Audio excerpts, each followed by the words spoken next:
Salut tout le monde, bon retour ou bienvenue sur ma chaîne. Je suis ravie de vous retrouver pour un bilan couture spécial vacances.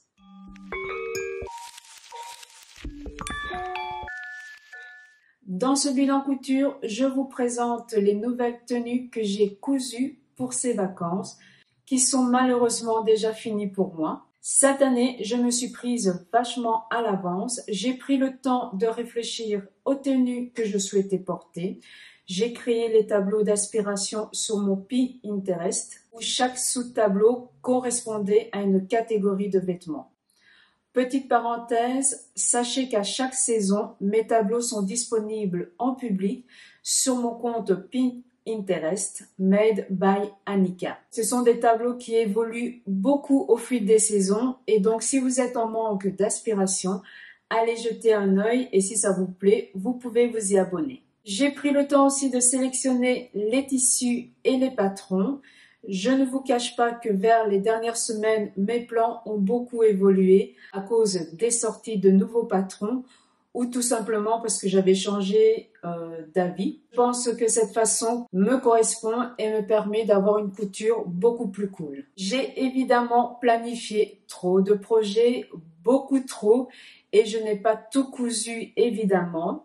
Au final, j'ai cousu 3 robes, 3 ensembles et un maillot. Vous trouverez les infos des patrons dans la barre de description. Je vais arrêter de blablater, parlons couture. Je vais commencer par vous montrer les robes que j'ai cousues. Alors, la première robe que j'ai cousue, j'avais envie de me coudre une robe dans le style saharienne, mais sans les manches, comme dans mon inspiration ici à côté. Avant de me décider de le patronner, j'ai regardé dans mes magazines et je suis tombée sur le patron Véronica.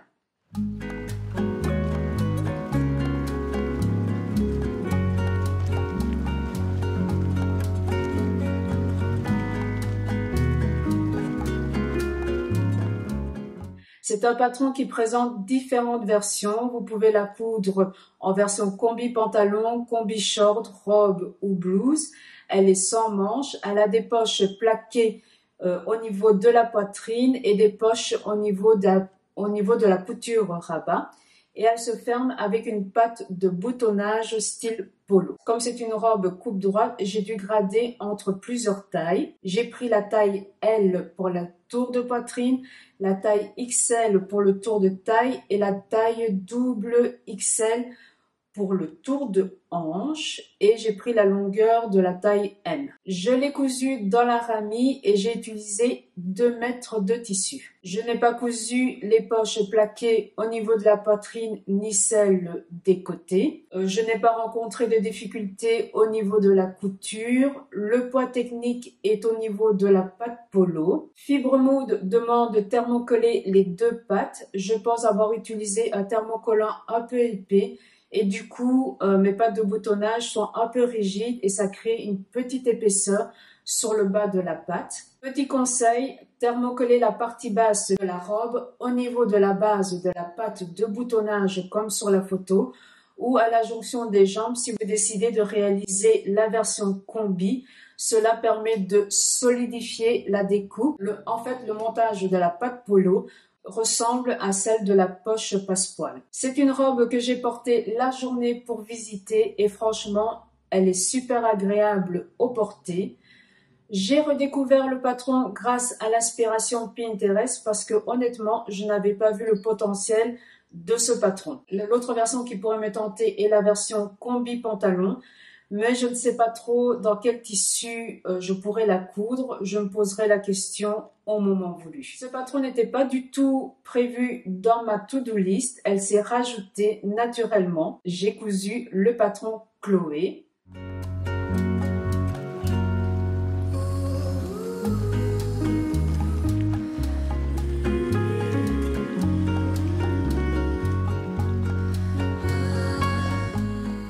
La robe Chloé est une robe portefeuille avec une encolure tablier. La particularité de cette robe, c'est que le devant et le dos sont en 2 parties distinctes qui sont reliées par les bretelles. Le devant se ferme dans le dos et le dos se ferme sur le devant. Vous avez des pinces poitrine et taille pour le buste devant et vous avez des pinces taille pour le buste dos. Pour ma version, j'ai cousu dans une broderie anglaise qui est assez originale, achetée sur le site de Suomi Boro. Je l'ai cousu en taille L et j'ai choisi ma taille en fonction de mon tour de poitrine. C'est une robe qui est gourmande en tissu. Normalement, pour ma taille, j'aurais dû utiliser 4 mètres de tissu, mais j'avais acheté un coupon de 3 mètres en fait, ce coupon était destiné à un autre projet. Mais dès que j'ai vu la robe Chloé, je me suis dit, ces deux-là, ils sont faits l'un pour l'autre. Et donc, j'ai dû réaliser quelques petites modifications pour qu'ils rentrent dans mon coupon. J'ai dû raccourcir les jupes de 20 cm pour qu'elles m'arrivent au niveau du genou. Et j'ai coupé les pans des jupes dans la laise du tissu. Et au final, mes jupes sont 10 cm moins larges que celles du patron. Ce qui m'arrangeait puisque je ne souhaitais pas avoir trop de fronces autour de la taille. Du coup, en faisant ces modifications, j'ai pu couper ma robe dans 2,50 m de tissu. J'ai pris le risque de ne pas réaliser de toile vu qu'il me restait 50 cm. Il s'est avéré que le buste était un peu trop large au niveau de ma carrure. J'ai réalisé les corrections directement sur moi en pinçant le surplus. Ça m'a créé une pince ici au milieu du devant. J'ai eu aussi une petite pince au niveau de la poitrine et une petite au niveau du milieu dos. Vous en doutez que je ne pouvais pas laisser ces pinces à leur place et donc j'ai dû réaliser une correction au niveau du patron. Donc concrètement, qu'est-ce que j'ai fait? J'ai fait disparaître les pinces que j'avais au milieu dos, au milieu devant et au milieu dos dans les autres pinces existantes. Dans ce cas-ci, j'ai déplacé ma pince du milieu devant dans les pinces poitrine et taille présentes. Et j'ai fait pareil pour le milieu dos, je l'ai déplacé dans la pince taille. Je ne vais pas rentrer dans les détails techniques, mais je vais vous mettre un lien d'une vidéo explicative en barre de description pour les personnes que ça intéresse et qui sont curieuses de savoir comment ça se passe. J'ai profité pour remonter l'emmanchure de devant de 2 cm. En fait, la robe, le patron, au niveau du patron, ça avait une coupe assez franche. Et là, j'ai donc redessiné une emmanchure et ça recouvrait un peu mieux au niveau de la poitrine. Avec les modifications apportées, mon encolure est beaucoup plus petite que celle du patron et du coup, j'ai mes épaules qui sont beaucoup plus découvertes. Comme la pince dos était plus petite, j'ai échancré le dos pour que les deux encolures devant et dos aient la même largeur pour le placement des bretelles. J'ai pu recouper le devant dans les 50 cm restants et le nouveau dos dans l'ancien. Je suis contente du résultat, surtout de mes modifications et du choix du tissu. Même si j'ai pas pris beaucoup de plaisir à coudre cette robe, je ne sais pas pourquoi, mais j'ai bien envie de me coudre quand même une version en lin noir. Je pense qu'elle va être élégante dans cette version-là. Alors, j'ai cousu une robe t-shirt pour aller à la plage. J'ai cousu le patron Gina.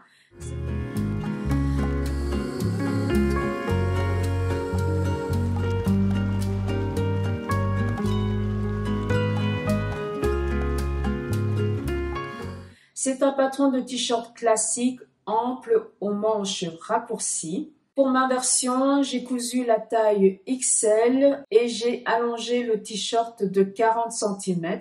Au final, ma robe a une longueur totale de l'épaule jusqu'en bas de 110 cm. J'ai réalisé 2 fentes sur les côtés. Je ne les avais pas prévues au départ et donc j'ai un peu bidouillé pour les faire et donc la finition n'est pas terrible. Je n'ai pas placé la poche plaquée ni les bracelets de manche. J'ai cousu ma robe dans un jersey gratté qui est assez épais. C'est pour ça que je n'ai pas mis les bracelets de manche. Et donc, pour la finition au niveau de l'emmanchure, j'ai juste fait un ourlet avec le petit décroché de l'emmanchure. Alors, Fibre Mode propose 2 bandes d'encolure avec différents taux d'élasticité, 20 et 35%. Et donc, si votre tissu a un taux différent, il faudra le calculer. J'ai trouvé un article très bien expliqué sur le blog de Letty et Léa. Je vous mets le lien en barre de description. Et donc, du coup, moi, j'ai dû calculer parce que mon tissu avait un taux d'élasticité de 15%. Sinon, j'ai rien d'autre à ajouter. C'est une couture qui est simple, super rapide et pas du tout compliquée. Je passe à la suite. Alors, le premier ensemble que j'ai cousu est une chemise avec un bermuda. Je ne vais pas m'étaler sur ce vêtement parce que j'ai réalisé un vlog couture dessus. Alors, si vous n'êtes pas au courant, j'ai un nouveau thème sur ma chaîne. Il s'agit de vlogs.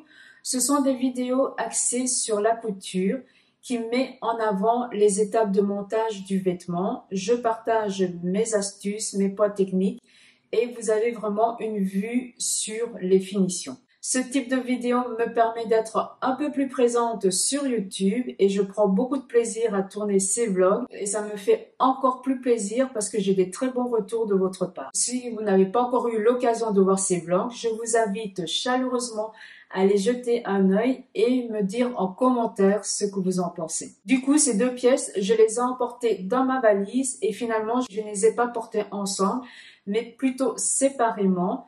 J'aime beaucoup porter la chemise ouverte en superposition avec un top ou avec une robe.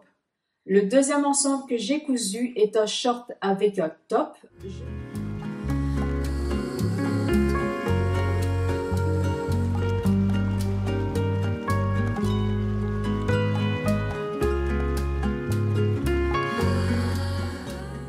Je vais commencer par le short. J'ai cousu le short Calypso. Alors, le short Calypso, c'est un short qui est assez simple avec une taille élastiquée, des poches italiennes et deux plis devant. J'avais déjà cousu le short Calypso il y a 4 ans et j'ai comme souvenir que j'étais déçue du tombé sur moi. Je l'ai porté qu'une fois et je me suis très vite débarrassée du short comme du patron. Mais ici, j'avais envie de retenter l'expérience, mais en réalisant quelques corrections du patron pour avoir un meilleur tombé. Ce sont des corrections qui sont propres à ma morphologie. Quand je couds des pantalons de bas, donc pantalons ou jupes, j'ai un excédent de tissu sur le devant et au niveau du dos, il me manque en général quelques centimètres de tissu. Pour le devant, cet excédent de tissu est dû à une fourche qui est longue pour moi. Et au niveau du dos, il s'avère que la fourche dos est trop petite pour ma cambrure.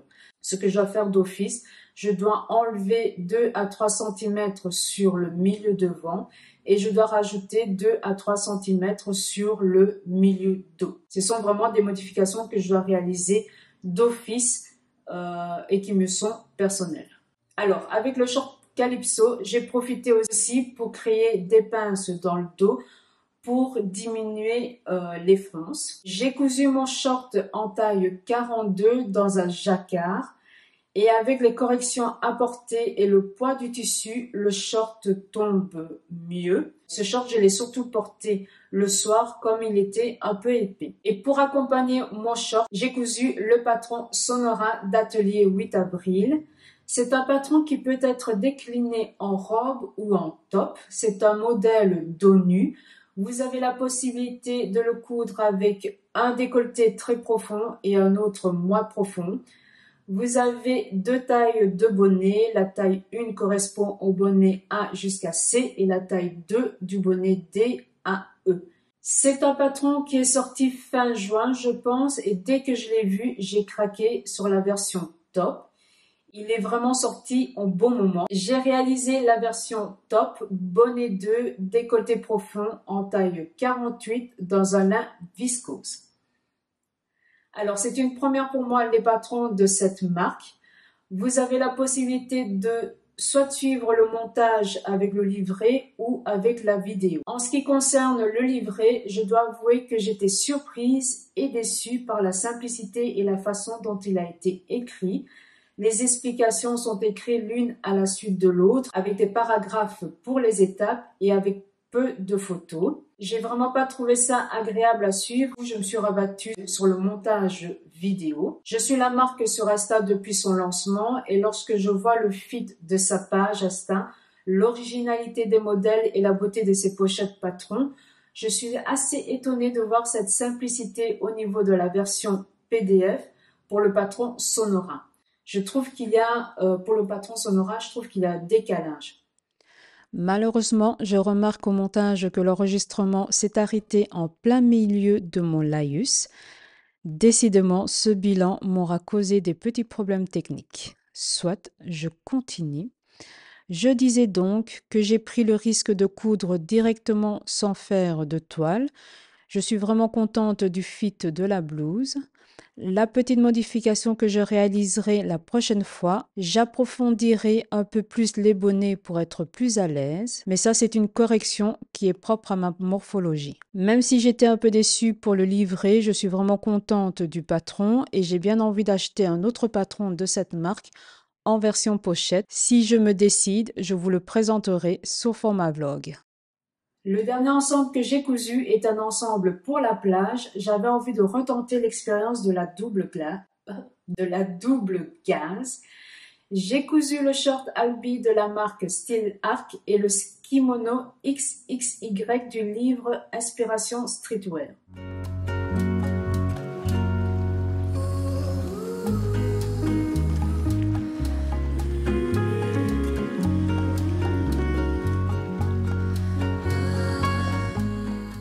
En ce qui concerne le patron Albi, c'est un patron de pantalon ou de short simple avec une taille élastiquée.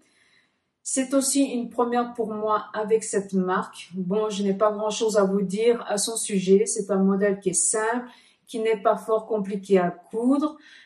J'ai cousu ce patron surtout comme toile parce que j'ai acheté l'ensemble Albi pour me faire un ensemble en satin.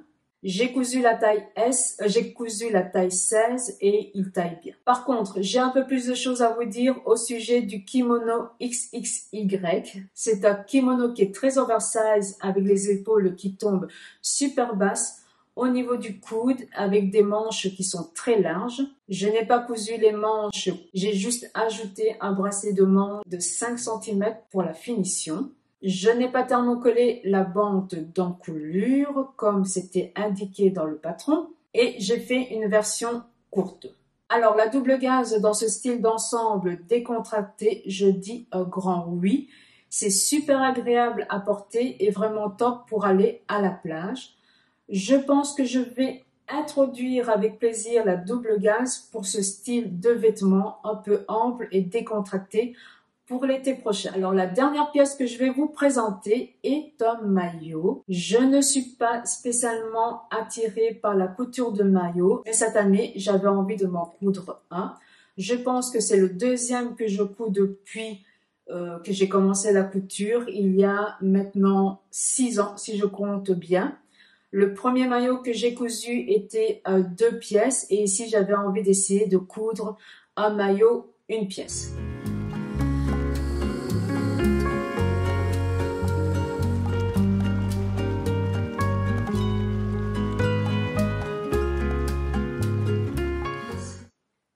Donc, j'ai cousu le patron Horizon d'Eclipse Lingerie. J'ai acheté le kit, mais vous pouvez acheter le patron et les fournitures séparément. Dans le kit, vous avez toutes les fournitures pour coudre votre maillot. Vous avez le tissu, la doublure et l'élastique, je pense. Vous avez la planche A0 et une petite carte pense-bête qui est vraiment très pratique. Le livret de montage est sous format PDF et vous avez aussi le patron A4 et A0 en version PDF. J'ai cousu mon maillot à la machine à coudre avec une aiguille stretch et avec du fil Gutermann. J'ai cousu la taille 48 pour le tour poitrine et 50 pour le tour de hanche. En fait, j'ai choisi ces tailles parce que mon tour de poitrine se trouvait entre la 46 et la 48 et mon tour de hanche était bien à 50. Et comme je n'avais pas la possibilité de réaliser une toile, donc par facilité et par sécurité, je suis partie de la taille 48 pour le haut. Donc c'était ok au niveau de l'essayage, au niveau du premier essayage, mais comme le tissu est assez extensible, je pense qu'il est à 40% de taux d'élasticité, je me suis dit que je pouvais recintrer le maillot. Et donc, du coup, je pense qu'en recintrant, j'arrivais à la taille 46. On est très bien accompagné au niveau des explications et au niveau de la tension de l'élastique. J'ai eu un petit souci. Il m'a manqué de l'élastique. En fait, il me manquait 50 cm pour finir les bonnets. Et donc, j'ai pris un élastique normal pour finir les bonnets, parce que j'ai fait les deux en même temps. Ça baille un petit peu, mais je ne sais pas si c'est dû au type d'élastique que j'ai pris ou si le bonnet taille un peu large pour moi. Est-ce que ce manque est dû à une mauvaise gestion de ma part et qu'il fallait que j'utilise un autre type d'élastique pour réaliser le cordon? Je ne sais pas, mais en tout cas, rien n'était indiqué. À part ce petit couac, ça a été une belle couture, c'est allé tout seul, tellement on est bien accompagné. Voilà, j'en ai fini avec mon bilan couture spécial vacances.